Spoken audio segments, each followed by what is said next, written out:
గౌరవ్ బాగా నసలాగా అనిపిస్తున్నాడు గదా! మీకనిపిస్తుందా అట్లా? సో, తనూజకు పెద్ద నమస్కారం స్వామి. అంటే కనీసం ఒక్కరోజు ఆ రాజు రాణిల పాత్రలో, ఒక్కరోజు ఆ కమాండర్‌ల పాత్రలో వాళ్ళకి నచ్చిన పని చేయమన్నప్పుడు జరిగే సంఘటనలను గూడా భూతద్దంలో బెట్టి, మీరు నన్ను తోసారంటది, మీరు నా మీద పగ తీర్చుకున్నారంటది. ఏందిరా స్వామి ఇది? ఆ! అబ్బో! నిజంగా నచ్చల. ఎస్పెషల్లీ 'డిమాండ్ పవన్‌కి, తనూజకి' జరిగిన ఆర్గ్యుమెంట్‌లో అసల అట్టర్ నాన్‌సెన్స్ అనిపించింది తనూజ. లేపోతే ఏంటి? మ్యాన్ హ్యాండ్లింగ్ అని ఒక పెద్ద మాట దానికి.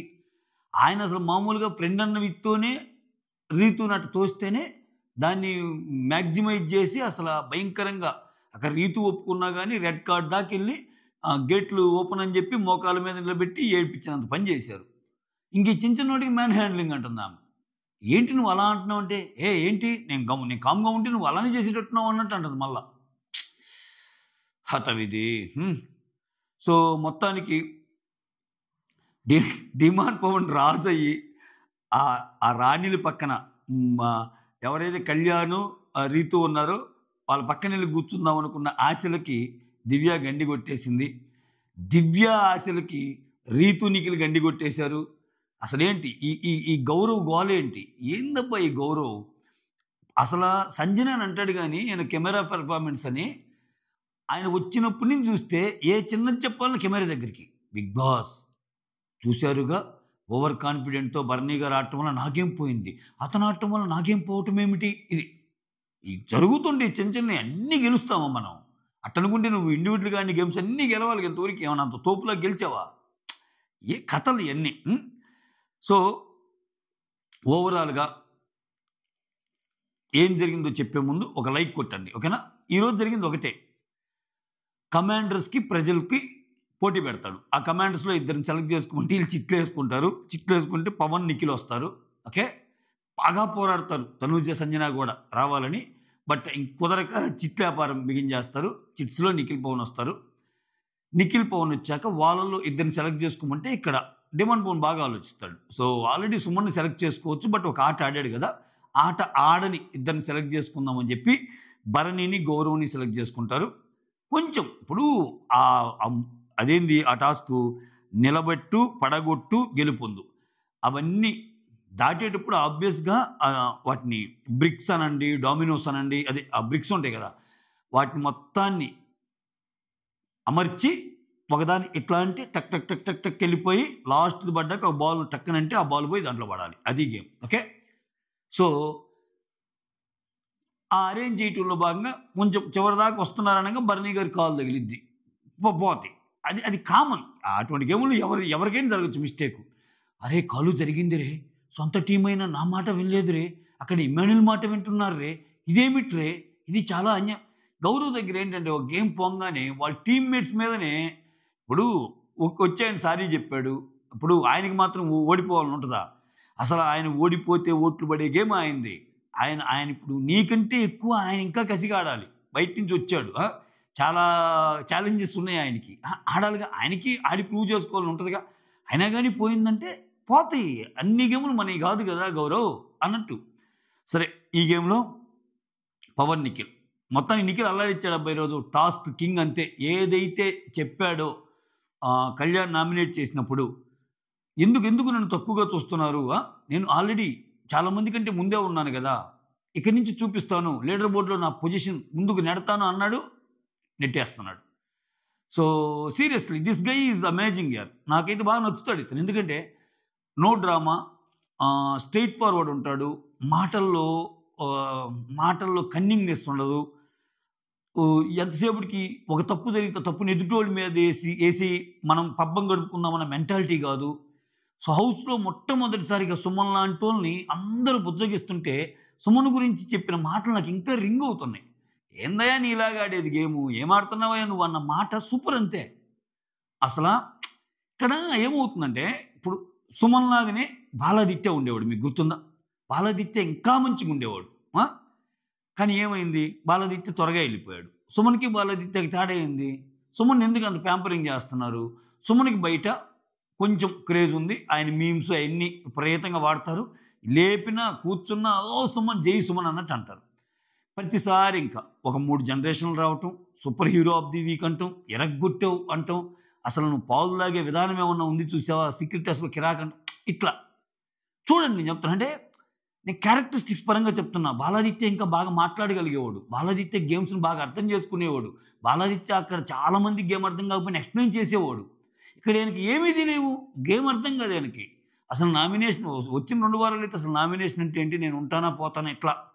సో అంటే జనాల్లో కూడా మార్పు అదేనబ్బా. తనూజ ఇదే సుమన్ని నువ్వు ట్రూ కలర్స్ చూపించావన్న సుమన్ని ఇప్పుడు తనూజ వచ్చి సుమ్ము సుమ్ము అంటది, రీతు వచ్చి బుగ్గలు పట్టుకుంటుంది, దివ్య వచ్చి సుమ్ము క్యూటీ క్యూటీ అంటది, భరణి గారు చెయ్యేస్తారు, ఇంక అందరూ కళ్యాణ్ సుమనన్న అంటాడు, ధీమాన్ అసలు సుమన్ అంటాడు, అందరూ. ఎందుకని? అది నిజం అంటే ఒక ఒక ఒక హోస్ట్ ఇచ్చిన పుష్ అనమాట అది. సో నువ్వు తోపు, నువ్వు తురుము, బయట నుంచి నీకు ఇది ఉందనగానే అంటే మనం రెగ్యులర్గా కనిపించే వాళ్ళం కూడా చాలా చాలా ఎత్తుగా కనిపిస్తాం. దాంట్లో నుంచి వచ్చే చేంజెస్ ఇవన్నీ. అదే సుమన్ నార్మల్గా ఉండి ఈ పొగట్టలకి ఎక్కట్ట లేకుండా నార్మల్గా ఉంటే ఈ రకంగా బిహేవ్ చేస్తారా సుమన్ తోటి? చేయరు. అది లోకం పోగడు అంతే. లోకం పోగడు ఏంటంటే డబ్బున్నోడు చుట్టూ అన్నీ తిరిగినట్టు ఇక్కడ ఓట్లు గిట్లు ఉన్న వాళ్ళ చుట్టే తిరుగుద్ది అంతే. భూమి గుండ్రంగా ఉన్నది అనేది నిజం. సరేలే, ఇంక ఇది అయ్యేది కాదు. దీంట్లో భాగంగా ఈరోజు చిరునవ్వుతో నవ్వి ఏదైనా చెప్పాలన్నప్పుడు కొంచెం కామెడీ బిట్ లాగా అందరూ చేస్తూ ఉంటారు. ఓకేనా? ఇక్కడ స్టార్టింగ్ ఏమైందంటే ఈ గేమ్ గెలిచింది కదా, ఈ గేమ్ గురించి చెప్పా కదా. పవన్, నిఖిల్ గెలుస్తారు, కమాండర్స్ నుంచి వీళ్ళ స్థానాలు నిలబెట్టుకుంటారు.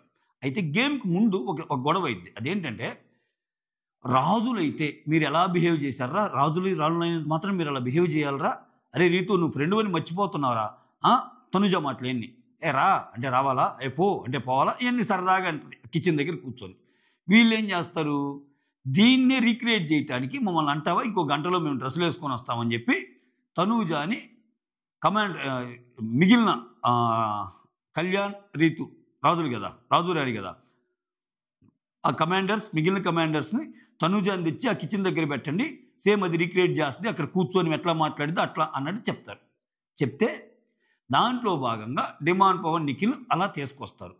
ఆమెను తూసి ఆమెను మ్యాన్ హ్యాండ్లింగ్, ఆమెను మామూలుగా దోస్తేనే గోల పెట్టిద్ది, ఇంకా మ్యాన్ హ్యాండ్లింగ్ చేస్తే ఇది ఒకటి మానుకోవాలి. అమ్మాయి టాస్కుల్లో కూడా తోశారు అసలు తోశారు అంటది. ఇక్కడ సరదాగా రమ్మన్నప్పుడు వెళ్ళంటే అసలు డిమాండ్ పవన్ అలా దోస్తాడా?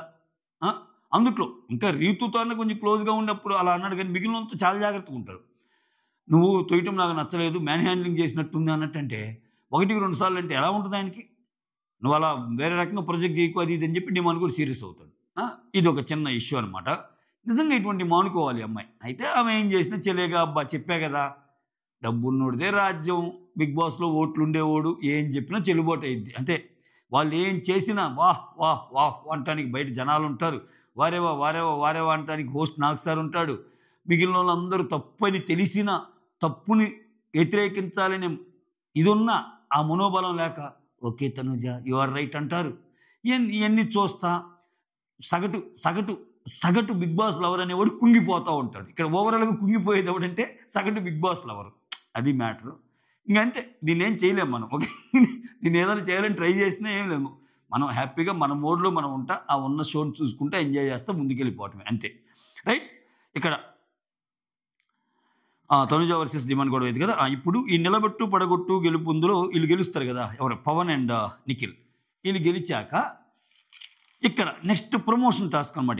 ఇక్కడ ఏంటంటే వీళ్ళు ఎప్పుడైతే గెలిచి ఈ ప్రజల్లో వీళ్ళిద్దరు ఓడిపోతారో, భరణి గౌరవ్ మీకున్న అన్ని దారులు ముగిసిపోయినాయి నాయన, ఇక మీకు ఇమ్యూనిటీకి లాస్ట్ మార్గం కూడా అయిపోయింది, మీ నలుగురికి ఇమ్యూనిటీ లేదు ఇంకన్నట్టు చెప్తాడు. అప్పుడు ఏమైనా అన్నట్టు పడిపోతే ఎన్నిసార్లు కావాలి నీకు ఇమ్యూనిటీ అన్నట్టు అంటది రీతు. ఇప్పటికే చాలాసార్లు వచ్చినాయి కదని ఇది కరెక్ట్. సో మొత్తానికి గౌరవ్ ఈ ప్రజల్లో ఎవరైతే ఉన్నారో సుమను, భరణి, గౌరవ్, ఇంకొకరెవరు, సుమన్, భరణి, గౌరవ్, ఇమ్మాన్యుల్, వీళ్ళకి ఇమ్యూనిటీ పోయింది. ఓకేనా? ఇంకా స్టార్ట్. ఇంకా గౌరవ్ కెమెరా ప్రదర్శన, వచ్చిన వాళ్ళందరికీ అదే ఇది. రీతు వచ్చి ఏంద్ర కెమెరాతో మాట్లాడుతుంటే ఏమీ లేదు, రాణి గురించి గొప్పగా చెప్తాడంటే అరే కథలు నిజం చెప్పంటే చెప్తాడు, అలా ఆడాడు ఇలా ఆడాడు, అసలు ఏంటి ఎంత ఈజీ టాస్క్ అది, అతని వల్ల నేను పోయాను అది ఇది అంటాడేంటి? అది గ్రూప్ టాస్క్. నువ్వు అన్నా నీ వల్ల వేరే వాళ్ళు పోవచ్చు కదా. ఏందో ఇతను. ఓకే, నిజంగా కొంచెం పెర్ఫార్మెన్స్ తక్కువై పోయాడే అనుకో, దాన్ని స్పోర్టివ్గా తీసుకోవాలి కదా. చూసావా? అంతే. ఒక్కోసారి మనకు అన్నీ కావాలనుకుంటే దక్కదు. ప్లెయిన్ హార్టెడ్తో ఆడాడు నిఖిల్ ఈరోజు. ఆయనకి అన్నీ దక్కినాయా లేదా? ఒకసారి ప్రకృతి కూడా కలిసి రావడం అంటే ఇదే. గౌరవ్కి నిఖిల్కి అదే తేడా. హీఈస్ ఎ జెంటిల్ మ్యాన్ నిఖిల్, హీఈస్ వేరే మ్యాన్. తర్వాత ఇక్కడ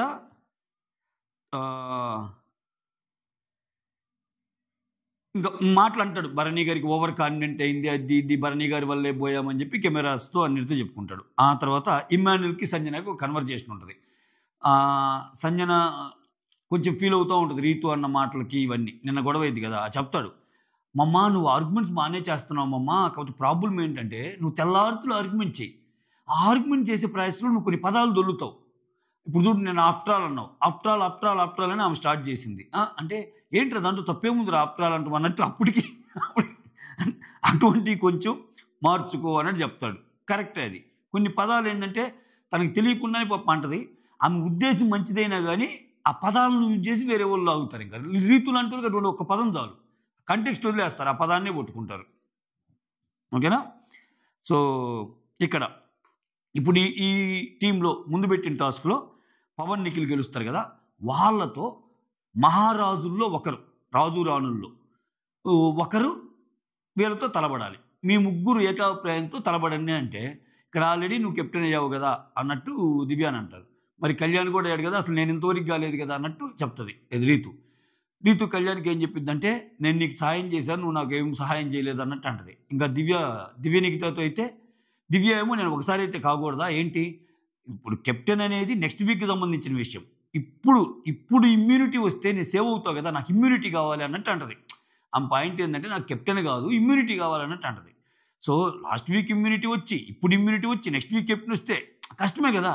సో ఓవరాల్గా ఏంటంటే మొన్ననే కెప్టెన్ అయింది కాబట్టి కొంచెం ఇంకా ఆ అమ్మాయిని కన్విన్స్ చేస్తారు. చివరికి ఆ అమ్మాయి అంటే ఇక్కడ చూడండి, దివ్య అంత బలంగా ఆర్గ్యూ చేస్తుండడానికి ఎగ్జాంపుల్ ఏంటంటే, రీతు లాంటి అమ్మాయి వాళ్ళ ముగ్గురు ఏకాభిప్రాయం చెప్పమంటే ముగ్గురు చెప్పాలి కదా. రీతు వచ్చి కళ్యాణ్తో, రే వద్దురా నువ్వు చెప్పరా పేరు అంటుంది. అంటే మళ్ళా దివ్య పేరు చెప్తే ఎక్కడ ఆ భయం అనేది క్రియేట్ చేసేసింది దివ్య. అంటే ఆమె ఆర్గ్యూ చేస్తుంది కదా ఎక్కువ, ఎందుకురా నాయన అన్నట్టు. సో ఓవరాల్గా ఇక్కడ ఏం చేస్తుంది, దివ్య వచ్చేస్తుంది ముందుకి, దివ్య నెడతారు ముందుకి. ఇక్కడ దివ్య ఎవరితో ఆడాలి, వీళ్ళిద్దరితో ఆడాలి. ఆ ఆప్షన్ బిగ్ బాస్ దివ్యాకే ఇస్తాడు. ఇప్పుడు ఆ గెలిచిన పవన్ నిఖిల్లో నువ్వెవరిని చూజ్ చేసుకుంటున్నావు అని నిఖిల్ని చూజ్ చేసుకుంటుంది. వాళ్ళిద్దరికి ఒక టాస్క్ ఇస్తారు. వాళ్ళిద్దరికి ఇచ్చే టాస్క్ ఏంటంటే, ఆ డ్రమ్స్ ఉంటాయి కదా, ఆ డ్రమ్స్ని స్క్రూలన్నీ ఇప్పేసి ఆ డ్రమ్స్ని రిలీజ్ చేసి ఆ నెట్ నుంచి త్రో చేసి ఒక ప్లేస్లో పెట్టి ఆ తర్వాత బాల్తో అన్నిటినీ పడగొట్టాలి. ఇది టాస్క్. ఈ టాస్క్లో నిఖిల్ బాగా ఆడతాడు. నిఖిల్ ఫాస్ట్గా తీస్తాడు, బాగా ఆడతాడు, కొట్టేస్తాడు, అంతా అయిపోద్ది. గెలిచేస్తాడు. గెలిచేశాక కంగ్రాచులేషన్స్ అన్నట్టు చెప్తుంది. నిఖిల్ కూడా thank you so much for choosing me అన్నట్టు అంటాడు. అంతే కదా. ఇక్కడ దివ్య కూడా ఆలోచించింది, ఇప్పుడు ఒకవేళ అసలే నన్ను పంపించింది రీతుకి ఏమో పడదు కదా, ఒకవేళ డిమాండ్ పవన్ సెలెక్ట్ చేసి డిమాండ్ పవన్ గెలిస్తే డిమాండ్ పవన్ అక్కడికి వెళ్తే రాజు రాని లెక్క, ఇంకా ఆ రాజకీయాలను ఆపలేమో అనుకొని ఉంటుందేమో. ఎందుకు ఎన్ని అనుకుంటుందో ఏమో. నిఖిల్కి ఇస్తే ఛాన్స్, నిఖిల్కి ఇవ్వటమే ఫెయిర్ ఛాన్స్. ఎందుకని అతనికి అవకాశం ఇప్పుడే. డిమాండ్ అట్లీస్ట్ కొన్ని గేమ్స్ ఆడున్నాడు, ఇదివరకు కూడా డిమాండ్ ఆల్రెడీ ప్రూవ్ చేసుకున్నాడు. సో ఇక్కడ పాప ఇతను ప్రూవ్ చేసుకోవడానికి ఛాన్స్ ఈ వారమే కదా వచ్చింది. దానికి తోడు అందరూ ఆయన కనపడటం లేదు, నువ్వు కనపడటం లేదు అంటుంటారు. కనపడేటట్టు ఛాన్స్ వచ్చినప్పుడు ఇవ్వాలిగా. ఇచ్చాడు, ప్రూవ్ చేసుకున్నాడు, ఎక్సలెంట్గా ఆడాడు. సో ఇంత బాగా ఆడితే తనుజ ఏమంటుంది తెలుసా లాస్ట్లో, సో నీకు లక్కు కలిసి వచ్చింది అన్నట్టు అనింది. ఆ డైలాగ్ అంటది కదరా, లక్కు కలిసి వచ్చిందని. నీకు లక్కు కలిసి వచ్చింది, లక్కు ఫేవర్ అయింది నీకు అంటది. అసలు ఎవరన్నా అది లక్కు ఫేవర్ అయిన గేమ్ అది. అంటే ప్రాబబ్లీ లక్ అంటే వీళ్ళిద్దరిలో ఎవరిని సెలెక్ట్ చేసుకోవటం అనే దాంట్లో ఒక 50% లక్ ఉంటుంది. ఇప్పుడు పవన్నా అండ్ నిఖిల్నా అన్నప్పుడు దివ్య నిఖిల్ని సెలెక్ట్ చేసుకోవటం లక్కు. ఒకవేళ ఆ ఆ మేనర్లో అంటే అగ్రియే. కానీ అంత కష్టపడి గేమ్ అన్నాక నిజంగా ఆ ఫస్ట్ పాయింట్ అయినా అక్కడ ఆడిన వెంటనే అనకూడదు కదా! నీకు లక్ ఫేవర్ ఏంటంటే అప్పుడే ఆడొచ్చాడు ఆయన అనకూడదు కదా! అంతే ఇంక ఈ అమ్మాయి ఇదే మాట కష్టపడి ఏమో ఒక గేమ్ ఆడి తనుజ నువ్వసలు ఏం ఆడావు లక్ ఫేవర్ అయిందంటే, ఆ రోజు ఆయనకి బలముండి గూడా ఎట్టంటే పడిపోద్ది ఆ అమ్మాయి. అయినా గాని ఆయన కామ్‌గా చూస్తా నవ్వుతా ఉన్నాడు. దానికొచ్చి "రే మీరందరూ నన్ను అప్రిషియేట్ చేయాలి రే! గౌరవం నేను తోసేసాను రే" అంటుంది. ఆ! అటువంటివి కూడా హైలైట్ పాయింట్స్ ఆమెకి. మిగిలినోళ్ళు ఆడితే చిన్న చిన్న మాటలనమాట. ఇది మ్యాటరు. తర్వాత 'వారేవా చెఫ్' వచ్చారు. అన్నీ చేస్తా ఉన్నారు. తెలుసుగా 'వారేవా చెఫ్' అదే వాళ్ళ వైఫ్‌తో కలిసి మంచి బీర్ తాగుతా వీడియోస్ ఉంటాయి ఆయనయి. సో, అది మ్యాటరు. ఆయన 'కుకు విత్ జాతిరత్నాల్లో' కూడా ఉంటాడు కదా జడ్జిగా. హ్మ్. ఆయనకి ఆల్రెడీ తెలుసు ఈళ్ళు రీతు, ఇమ్మాన్యుల్, తనూజ వీళ్ళందరితో పరిచయం ఉన్న వ్యక్తే. అది మ్యాటర్. ఇలా మొత్తానికి నిఖిల్ కొత్త రాజయ్యాడు. ఇప్పుడేంటి నిఖిల్, రీతు అండ్ కళ్యాణ్ రాజులు రాణి. రేపు వీళ్ళ ముగ్గురిలో ఛాన్స్ వచ్చినప్పుడు ఖచ్చితంగా నిఖిల్‌ని పంపితే అంతకంటే దరిద్రం ఉండదు. నిఖిల్ ఉండాలి. అప్పుడు కళ్యాణ్ గాని, రీతు గాని ఎందుకంటే నిన్న గేమ్స్ ఆడుకుంటూ వచ్చి విన్ అయ్యాడు కదా ఆయన అక్కడ. సో, అది చూద్దాం. దాంట్లో ఏమైనా ట్విస్టులు పెడతాడో ఏమో. రేపన్న రోజు వీళ్ళల్లో వేరే వాళ్ళతో పోటీ పడాలంటే, ఆ పోటీ పడే వాళ్ళు కళ్యాణ్ గాని, రీతు గాని అవ్వాలి. నిఖిల్ అవ్వకూడదు. ఎందుకంటే నిఖిల్ ఇప్పుడే అయ్యాడు కదా! ఆయన రాజుగా ఉండాలి కొంతసేపైనా. అటువంటప్పుడు వీళ్ళ ప్లేస్‌మెంట్ మారిద్ది. అలా మారాక లాస్ట్‌లో ఈ రాజు, రాణులు ఎవరైతే ముగ్గురుంటారో వాళ్ళ మధ్య ఒక పోటీ పెడతాడేమో. వాళ్ళు విన్ అయిన వాళ్ళకి ఇమ్యూనిటీ వస్తదేమో. ఓకే. ఒకవేళ అదే గాని వచ్చి నిఖిల్ గాని అదే నా ఓటింగ్ అనాలిసిస్‌లో కూడా చెప్పా. ఇన్ కేస్ నిఖిల్ గాని ఇమ్యూనిటీ అయితే మన గౌరవంగా అంతే. Okay. That's all. Thank you so much. Signing off. Me Surendra.